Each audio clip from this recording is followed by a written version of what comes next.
Welcome to the deep dive. Our mission, as always, is to take some really influential source material, cut through all the surrounding noise, and pull out the core, actionable stuff you can actually use. Right. The concentrated wisdom. Exactly. And today we are doing a deep dive into, well, it's arguably the most famous blueprint for human interaction ever written.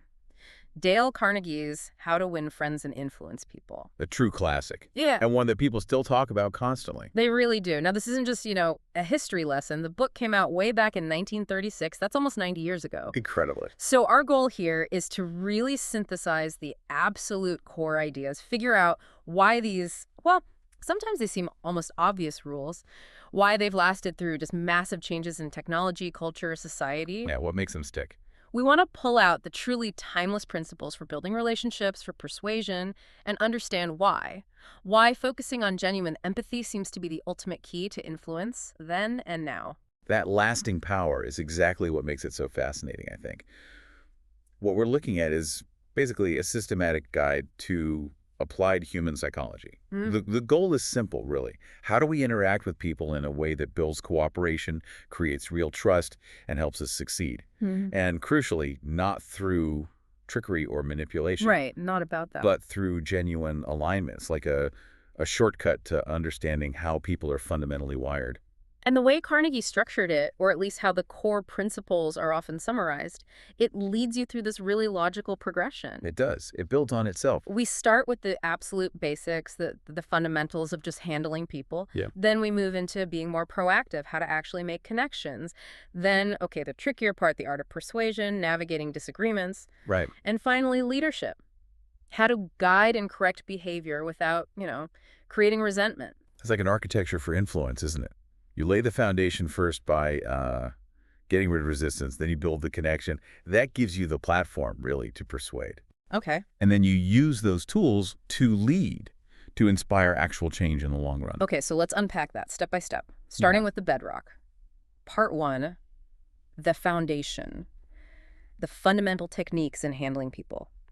And what always gets me is that the whole system starts not with something you do, but something you stop doing. Exactly. Restraint first. Yeah. And that restraint is it's critical. Yeah. This first rule, it's like the gatekeeper for everything else. If you mess this one up, nothing else is going to work nearly as well. And that rule is, don't criticize, condemn, or complain. Simple to say. Deceptively simple. Yeah.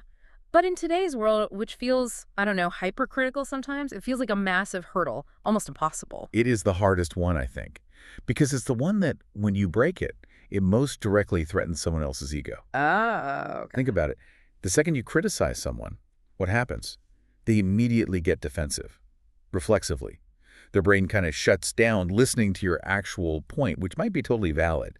And instead, all their energy goes into justifying themselves, protecting their pride, maybe even figuring out how to hit back. Right, you've poked the bear. It's Help like, you look. poke the ego bear, yeah. And your ability to influence them in that moment just drops to zero. Okay, so if criticism is out, how do you deal with mistakes or, poor performance? Because problems happen. You can't just ignore them. No, you absolutely can't ignore them. The key is you replace that condemnation with constructive curiosity.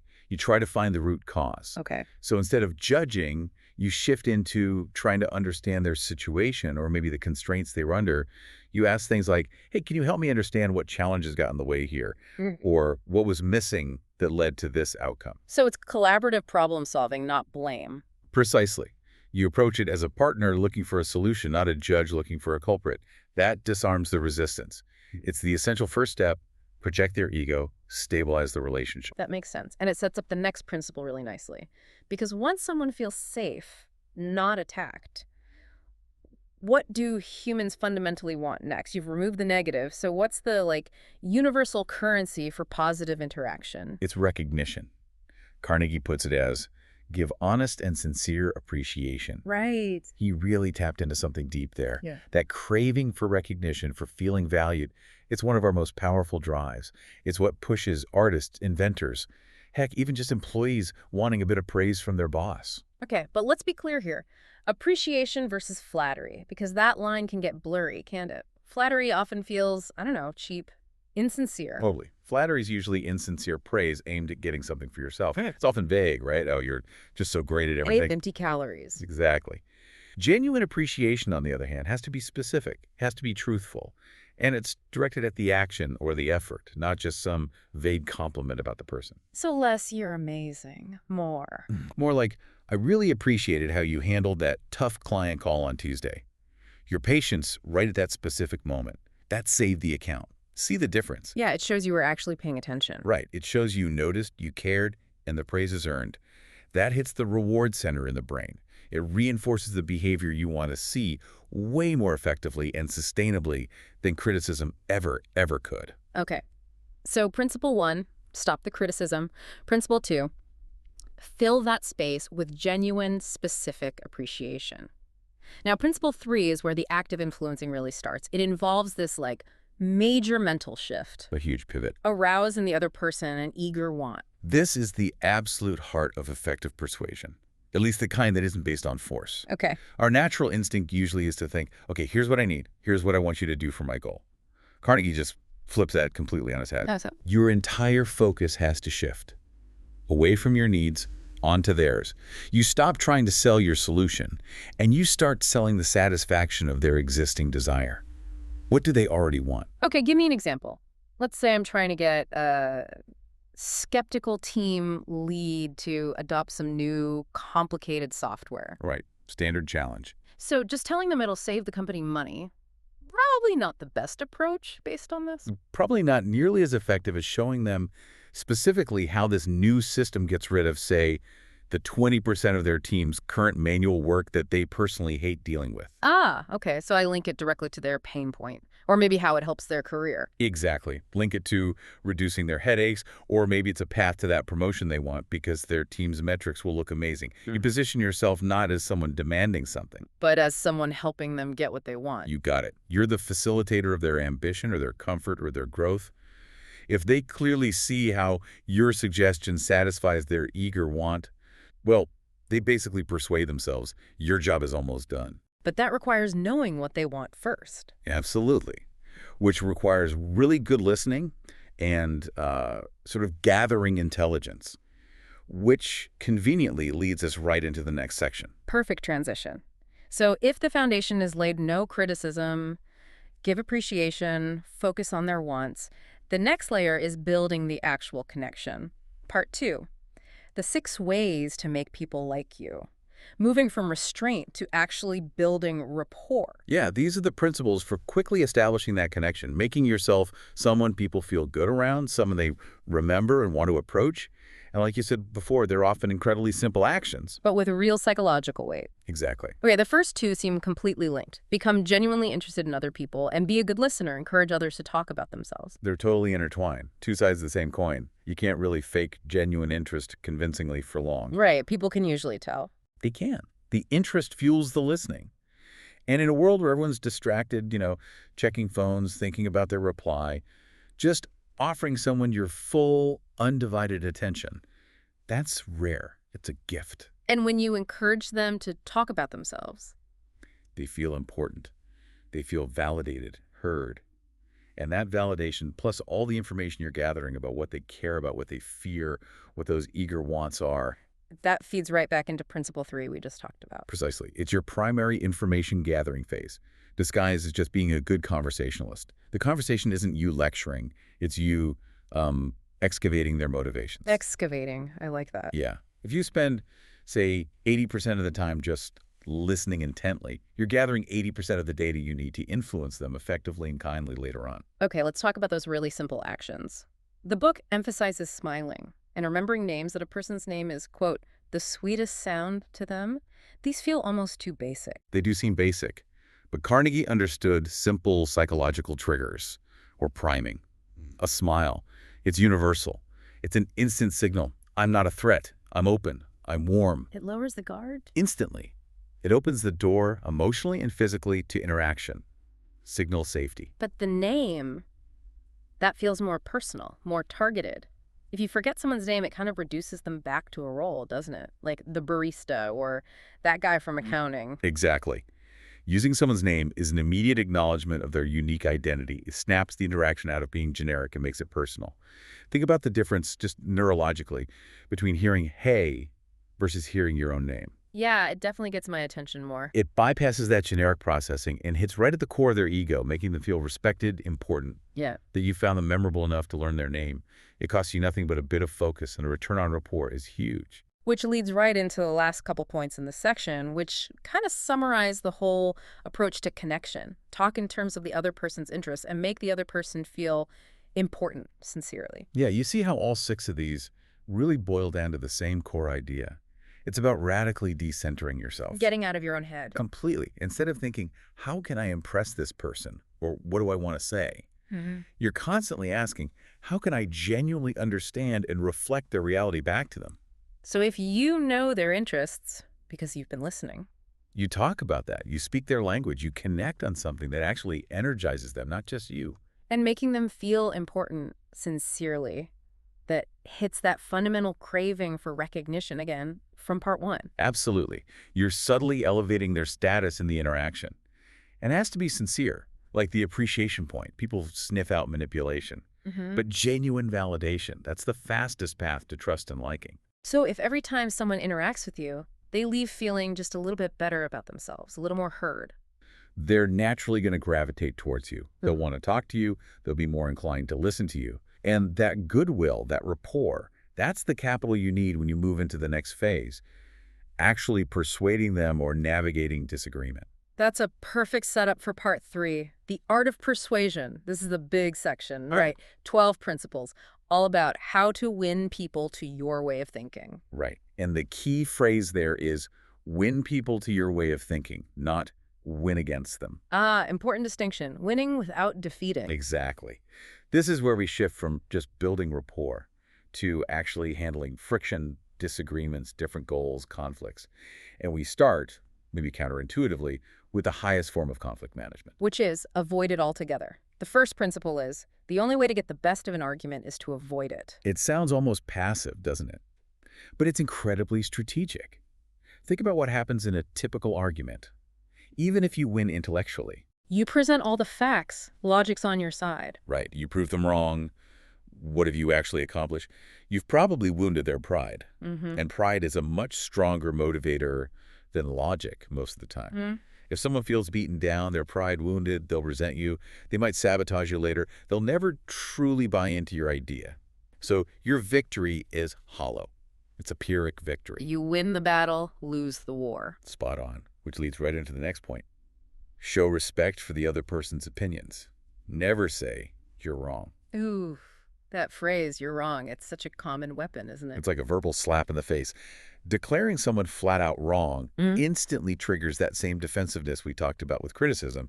Their brain just shuts down listening to you. Okay. Now they're only focused on defending their intelligence, their position. So you have to find other ways, more nuanced ways, to disagree or correct. So what does that actually sound like? If, objectively, they've got the facts wrong. You can't just let it stand sometimes. No, but instead of direct confrontation, you use invitation and exploration. You might say something like, that's an interesting perspective, and I can see why you'd think that based on X. I've been looking at some different data recently that suggests maybe another angle. Can we explore that together? Okay, softer, less accusatory. Much softer. Yeah. Or, I really appreciate you raising that concern about why. My own experience has been a bit different. Maybe we can figure out why our data points aren't matching up. You acknowledge their position, you respect it, and you frame it as a joint search for truth, not a declaration of their error. That definitely lowers the temperature. Okay, so moving from avoiding direct conflict. The next couple of principles seem to be about building positive momentum. Begin in a friendly way. And if you are wrong, admit it quickly and emphatically. Yes. Starting friendly, it seems obvious, but it sets the emotional tone. It signals collaboration, not combat. It's just harder for someone to stay defensive if you approach them with warmth, maybe a smile, a calm tone. Right, it sets the stage. But admitting you're wrong, quickly and emphatically, that feels like it goes against the instinct to look strong or persuasive. It does feel counterintuitive, but it's actually a masterstroke, psychologically. When you own your mistake right away, very clearly, it's a huge display of humility and, paradoxically, confidence. How so? It completely disarms the other person. What are they going to attack you for if you've already admitted the fault? Ver. Their main weapon is gone. True. Takes the wind out of their sails. Instantly. It builds massive credibility, shows you're honest, and it shifts the focus away from who's right and who's wrong towards, okay, how do we fix this and move forward? Okay, that makes a lot of sense. So, focusing on the path forward, how do we actually guide the conversation strategically? Two principles here. Get the other person saying yes, yes immediately, and let the other person do a great deal of the talking. The yes-yes technique is classic. It leans on the psychological principle of commitment and consistency. You start by asking a series of small, easy, factual questions that they have to agree with. We're both aiming for the best outcome here, right? Yeah. And the deadline is next Friday, correct? Yeah. Yes. And we agree resource X is limited. Yes. Building a pattern. Exactly. You build this pattern of agreement, this affirmative momentum. Once someone has said yes multiple times, it becomes psychologically much harder for them to suddenly shift gears and say no to your main proposal when you finally get to it. Clever. But then letting them do most of the talking, that sounds like you're giving up control of the conversation. Why is that strategic? But it's strategic listening. It serves two key purposes. First, it meets their need to feel heard and important, back to part 2 principles. Yeah, validating. Second, and crucially for persuasion, they tell you everything you need to know. They reveal their objections, their hidden priorities, their fears, their motivations. You can't tailor your argument effectively until you know exactly what's driving them or holding them back. So if you're talking, you're just repeating what you already know. Precisely. If they're talking and you're really listening, you're gaining invaluable strategic intelligence. Okay, now we get to what feels like the absolute core of this whole persuasion section. The outline calls it empathy as strategy. It's a trio of principles. Try honestly to see things from the other person's point of view. Be sympathetic with the other person's ideas and desires, and let the other person feel that the idea is his or hers. This sequence, understanding, validating, and then internalizing. Yes, this is really the pinnacle of Carnegie's approach to influence. It's profound. But break that down, understanding versus sympathy. Okay, understanding is the cognitive part.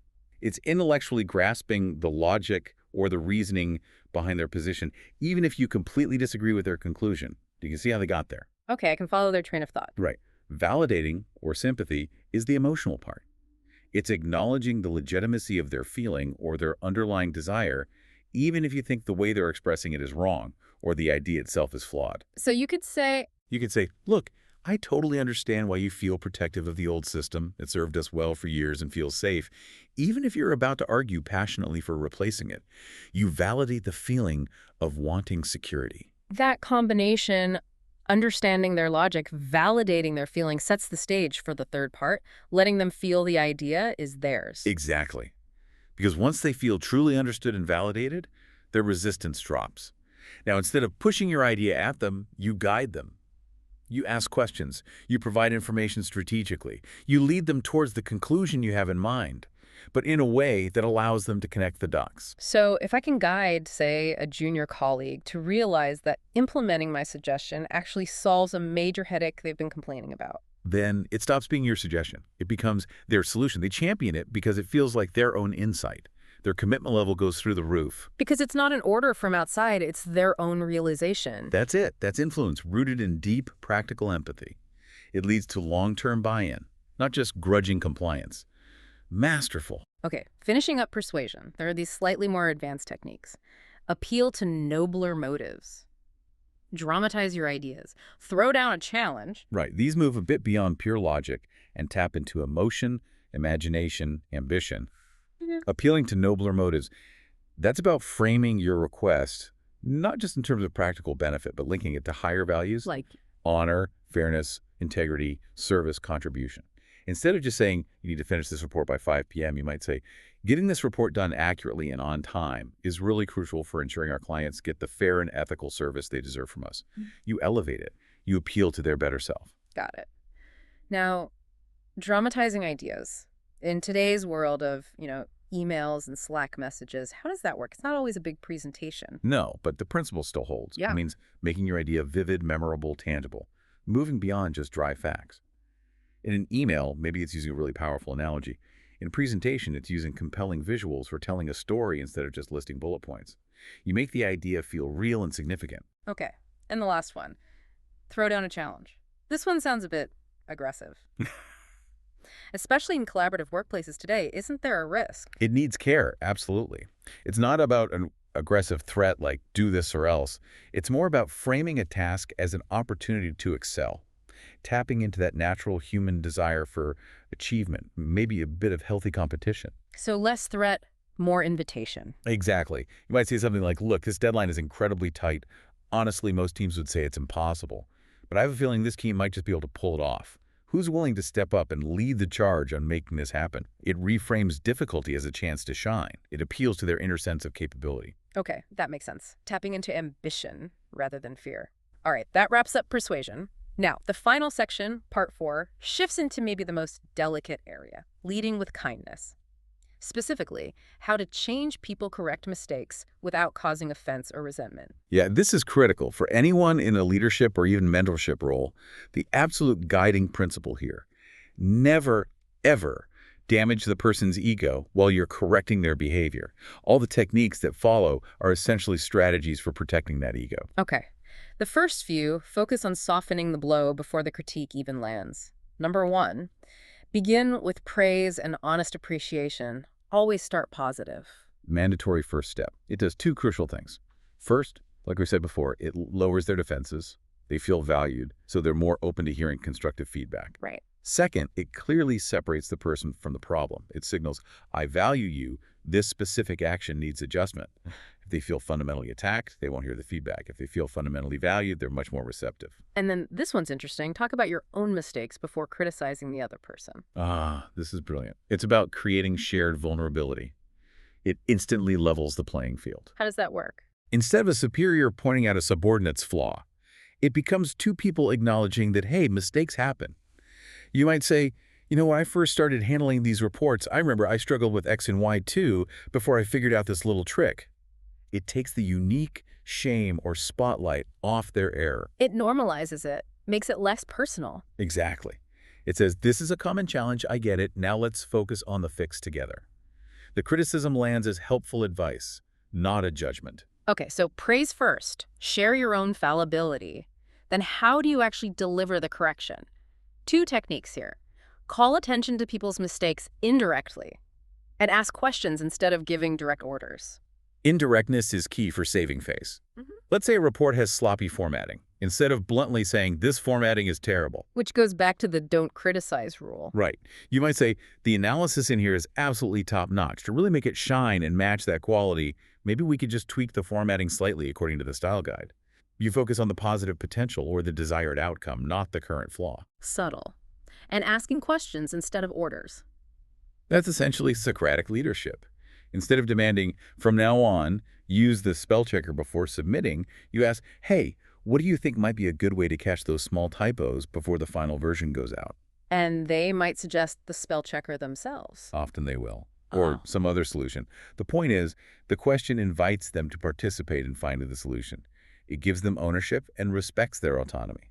Much more effective than a direct command. And it aligns perfectly with that let them feel the idea is theirs principle from persuasion.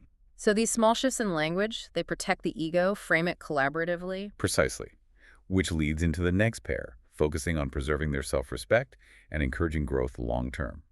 Let the other person save face and praise the slightest improvement. Be lavish in your approbation. Saving face. That seems absolutely crucial, especially if a mistake happens publicly. Humiliating someone might get you short-term compliance. But you've lost their respect, their trust, their loyalty forever. Dignity is non-negotiable for building strong relationships. You have to find ways for them to maintain their self-respect, even when correcting an error. And praising slight improvement. Why is that so important? Why not wait until they get it perfect? Because significant change rarely happens overnight. It's usually a process. If you only offer praise when they reach the absolute finish line, the journey there can feel overwhelming, discouraging. Like climbing Mount Everest with no base camps. Good analogy. Praising the small steps, the 1% improvement. Hey, I noticed you implemented that checklist this time. Great job. That provides positive reinforcement exactly when it's needed most. It makes the bigger goal feel achievable. It makes the fault seem manageable, fixable. You focus attention on the progress, not just the initial failure. That really reframes the whole feedback process. Okay, final few principles. Setting the motivational framework. Encourage. Make the fault seem easy to correct. Give the other person a fine reputation to live up to. That one, giving them a fine reputation to live up to, is incredibly powerful. It's related to the Pygmalion effect in psychology. Explain that. You essentially project an aspirational identity onto them. You speak to their potential best self. Even if they just made a logistical error, you might say something like, I know organization and attention to detail are usually real strengths of yours, so let's figure out what happened here. Ah, so you reinforce the positive identity even while addressing the mistake. Yes. By stating that positive reputation, you're detailed, you're great with clients, you're a creative problem solver, you create a standard that they feel internally motivated to meet. They'll work harder to align their actions with the high expectation you've sincerely set for them. It leverages their pride constructively. Instead of destructively, like criticism does. Got it. And making the fault seem easy to correct ties back to encouragement. Breaking it down, focusing on the next small step. And the very last principle really closes the loop, doesn't it? Make the other person happy about doing the thing you suggest. It brings us right back to principle 3 from the very beginning. Arouse in the other person an eager want. So even in a corrective situation or when assigning a new task, if you can frame it so they see a genuine benefit for themselves. Maybe it gives them a chance to develop a new skill, gain visibility, solve an annoying problem they also hate. Then they leave that conversation feeling motivated, maybe even happier, instead of feeling criticized or burdened. You've corrected or directed them, preserved the relationship, and potentially boosted their morale. That's the ideal outcome. That's leadership through kindness and psychological insight. Wow. Okay, that was an incredibly detailed walkthrough of Carnegie's framework. Let's try to synthesize this now. We covered the 4 main parts: foundation, connection, persuasion, leadership. What's the ultimate takeaway for someone listening to this deep dive? Well, our mission was to find those timeless rules. Right. And looking across all these principles, what becomes overwhelmingly clear is that the entire system, every single part, runs on one fundamental operating system. And that operating system is empathy. Relentless, practical empathy. Oh, what? Exactly. Every single technique, whether it's avoiding criticism or asking questions instead of giving orders or letting them feel the idea is theirs. It all requires you to consciously step outside your own perspective, your own needs, your own ego. And step into their shoes, see the world from their point of view. See it, understand it, and validate it. Yeah. The biggest takeaway is realizing that people have these fundamental cravings to be respected, to be appreciated, to be genuinely understood. And the source material really drives home that true, lasting influence doesn't come from having the most power or winning arguments or being the smartest person in the room. No.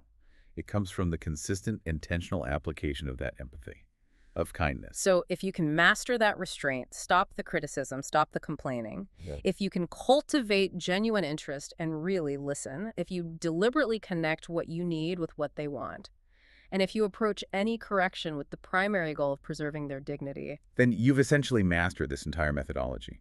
The genius of it, I think, is that it all hinges on focusing less on yourself and focusing more on making other people feel valued. And knowing this, understanding this framework, it allows you, the listener, to potentially skip years of painful trial and error in figuring out relationships, both personal and professional. Okay, so here's the final thought then. We have these incredibly powerful, yet often simple principles. They were written down in 1936. Think about that world. Pre-internet, pre-globalization as we know it, different social structures. A vastly different world on the surface. Right. Designed for, industrial managers, salespeople, people interacting face-to-face or maybe by letter. Today, we're communicating through screens, mediated by algorithms, often in polarized online spaces. Interaction is instant. Anonymity can sometimes encourage the exact opposite of these principles: quick criticism, condemnation. The technology has changed dramatically. The medium is different. But has the message changed? Has the core of human nature changed? That's the fascinating question, isn't it? Technology changes how we connect or disconnect, but it hasn't fundamentally altered the underlying psychological needs of the human heart. That deep need for validation, for respect, for feeling truly heard by another person, that seems constant. That hunger remains. So maybe that's the provocative thought to leave you, our listener, with today. In the middle of all the complexity, the speed, the noise, the negativity that can sometimes feel inherent in 21st century life, What does it really tell us about ourselves, about human nature, that the most effective, time-tested path to influence and connection still seems to be built on something as fundamentally human as genuine empathy and sincere interest in others? Perhaps the most radical, most powerful skill in the modern age isn't mastering the newest tech, but mastering the timeless commitment to just be authentically, connectively human. That's a powerful thought to reflect on. Really valuable. Thank you for joining us for this deep dive into the art of connection and influence. We'll talk to you next time on The Deep Dive.